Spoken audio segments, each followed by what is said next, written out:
அப்பா அப்பா அப்படின்னு சொன்னாலே எல்லாரும் சொல்கிற ஒரே விஷயம் அவர் என்னோட ஹீரோ. கோவம் தான் அவரோட பாசமே.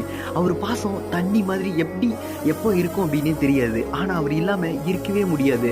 எந்த ஒரு எக்ஸ்பெக்டேஷனும் இல்லாமல் ஃபேமிலிக்காக மிஷின் மாதிரி ஓடிட்டே இருப்பார். சின்ன வயசில் நமக்கு ஹீரோவாக தெரிஞ்சவர் வளர வளர நமக்கு வில்லனாக தெரிகிறாரு. அந்த வில்லனுக்குள்ளே எவ்வளோ பாசம் இருக்குது அப்படின்னு உங்கள் எத்தனை பேர்த்துக்கு தெரியும்? அவருக்கு என்ன வேணும் அப்படின்னு பார்க்காம நமக்கு என்ன வேணும், நமக்கு என்ன தேவை அப்படின்னு பார்த்து பண்ணுவார். என்னோட வாழ்க்கையை யோசிச்சு பார்க்கும்போது என் பின்னாடி நின்று நீ பார்த்துக்கலாம் அப்படின்னு சொல்லி என் தோலை பிடிச்சி தட்டி கொடுத்த ஒரு பர்சன் அப்படின்னா அது அப்பா தான். No one can replace the character. அப்பா அப்படின்னு சொன்னாலே அப்பா மட்டும்தான். கஷ்டப்படும் போது கஷ்டப்படாமல் இருக்கணும் அப்படின்னு சொல்லி திட்டுவார். கஷ்டத்தில் இருக்கும்போது தோள் கொடுத்து உதவி செய்வார். இருக்கிறப்ப வில்லனாக தெரிஞ்ச அவர் இல்லாதப்ப கடவுளாக தெரிவார். அந்த கடவுள் கூட அப்பாவோட பாசத்தில் தோற்று போயிடுவார்.